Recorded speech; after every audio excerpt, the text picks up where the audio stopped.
মুসলিমদের উপরে এত নির্যাতন নিপীড়ন হওয়ার পরেও বলেন কয়জন মানুষ নামাজ ধরেছে? অকাপ সম্পত্তি বাঁচাতে হবে, অকাপ সম্পত্তি বাঁচাতে হবে, মানছি না, মানবো না। কয়জন বেটা নামাজ ধরেছে? কয়জন মুসলমান নামাজ ধরেছে? কয়জন মুসলমান মদ খাওয়া ছেড়েছে? কয়জন মুসলমান বিড়ি খাওয়া ছেড়েছে? কয়জন মুসলমান সুদ খাওয়া ছেড়েছে? কয়জন মুসলমান শিরিক করা ছেড়েছে? কয়জন মুসলমান কোরআন এবং সহিহ সুন্নাহ মোতাবেক তার জীবনকে পরিচালনা করা শুরু করেছে? যে মুসলমানদের অপরাধে নির্যাতন না আজকে আমরা কোরআন এবং সুন্নাহর পথে অগ্রসর হই, কোনো ব্যাপার নাই। বলেন কয়জন মুসলমান মসজিদমুখী হয়েছে? কয়জন মুসলমান আদর্শিত হয়েছে?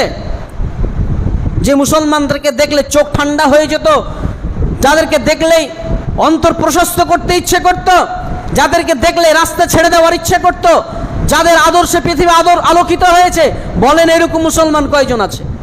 কয়জন হয়েছে? আল্লাহ মাফ করুন। জিবরিল আমিন তিনি আসলেন আল্লাহ রাসূল সাল্লাল্লাহু আলাইহি ওয়াসাল্লামের কাছে, এসে বললেন, ইয়া রাসূলুল্লাহ, ইসলাম শিক্ষা